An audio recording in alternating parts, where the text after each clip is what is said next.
Well, I was born with a rare visual condition called achromatopsia, which is total color blindness. So I've never seen color, and I don't know what color looks like, because I come from a grayscale world. To me, the sky is always gray, flowers are always gray, and television is still in black and white. But since the age of 21, instead of seeing color, I can hear color. In 2003, I started a project with computer scientist Adam Montandon, and the result, with further collaborations with Peter Queixe from Slovenia and Matías Lizana from Barcelona, is this electronic eye. It's a color sensor that detects the color frequency in front of me and sends this frequency to a chip installed at the back of my head, and I hear the color in front of me through the bone, through bone conduction. So, for example, if I have like, this is the sound of purple. For example, this is the sound of grass. This is red, like that. This is the sound of a dirty sock, which is like yellow, this one. So I've been hearing color all the time for 8 years, since 2004, so I find it completely normal now to hear color all the time. At start, though, I had to memorize the names you give for each color, so I had to memorize the notes, but after some time, all this information became a perception. I didn't have to think about the notes, and after some time, this perception became a feeling. I started to have favorite colors, and I started to dream in color. So when I started to dream in color is when I felt that the software and my brain had united, because in my dreams, it was my brain creating electronic sounds. It wasn't the software. So that's when I started to feel like a cyborg. It's when I started to feel that the cybernetic device was no longer a device. It had become a part of my body, an extension of my senses. And after some time, it even became a part of my official image. This is my passport from 2004. You're not allowed to appear on UK passports with electronic equipment, but I insisted to the passport office that what they were seeing was actually a new part of my body, an extension of my brain, and they finally accepted me to appear with a passport for them. So life has changed dramatically since I hear color, because color is almost everywhere. So biggest changes, for example, is going to an art gallery. I can listen to a Picasso, for example. So it's like going to a concert hall, because I can listen to the paintings. And supermarkets, I find this is very shocking, very, very attractive to walk along a supermarket. It's like going to a nightclub. It's full of different melodies. Yeah. Especially the aisle with cleaning products. It's just fabulous. Also, the way I dress has changed. Before, I used to dress in a way that it looked good. Now I dress in a way that it sounds good.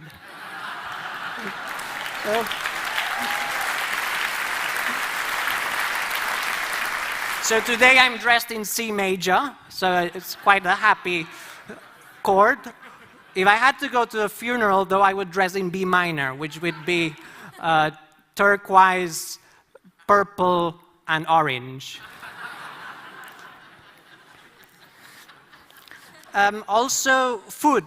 The way I look at food has changed, because now I can display the food on a plate so I can eat my favorite song. So depending on how I display it, I can hear and I can compose music with food. So imagine a restaurant where we can have like Lady Gaga salads as starters. I mean, this would get teenagers to eat their vegetables probably. And also some Rachmaninoff piano concertos as main dishes, and some Björk or Madonna desserts. That would be a very exciting restaurant where you can actually eat songs. Also, the way I perceive beauty has changed, because when I look at someone, I hear their face. So someone might look very beautiful but sound terrible. And it might happen the opposite, the other way around. So I really enjoy creating like sound portraits of people. Instead of drawing someone's face, like drawing the shape, I point at them with the eye and I write down the different notes I hear. And then I create sound portraits. Here's some faces.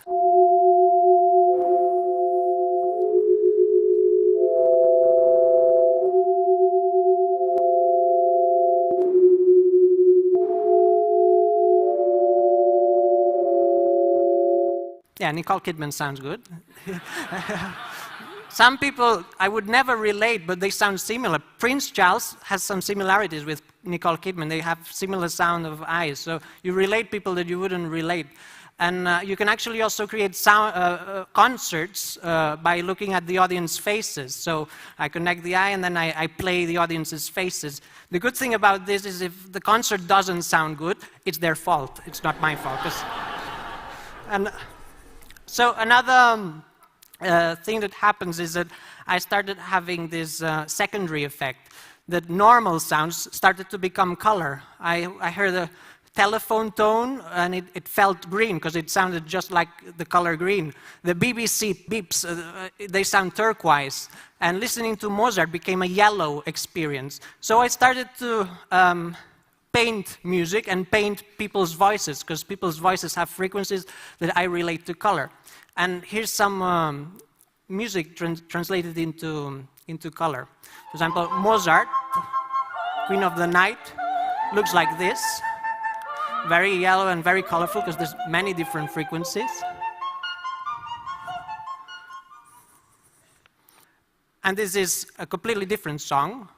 It's Justin Bieber's Baby. So it's very pink and very yellow. So also voices, I can transform speeches into color. For example, these are two very well-known speeches.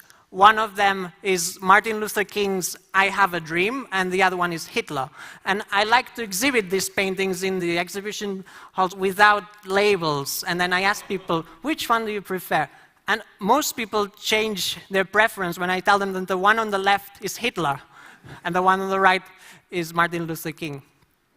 So I got to a point when I was able to perceive 360 colors, just like human vision. I was able to differentiate all the degrees of the color wheel.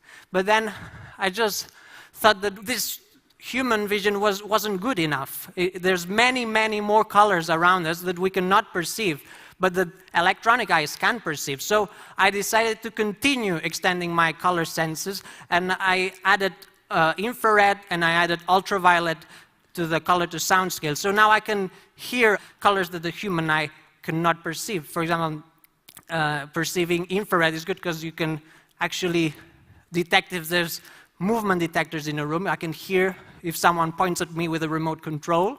And the good thing about perceiving ultraviolet is that you can hear if it's a good day or a bad day to sunbathe. Because ultraviolet is a dangerous color, a color that can actually kill us. So I think we should all have this wish to perceive things that we cannot perceive. That's why 2 years ago I created the Cyborg Foundation, which is a foundation that tries to help people become a cyborg, tries to encourage people to extend their senses by using technology as part of the body. We should all think that knowledge comes from our senses, so if we extend our senses, we will consequently extend our knowledge. I think life will be much more exciting when we stop creating applications for mobile phones and we start creating applications for our own body. I think this will be a big, big change that we'll see during this century. So I do encourage you all to think about which senses you'd like to extend. I would encourage you to become a cyborg. You won't be alone. Thank you.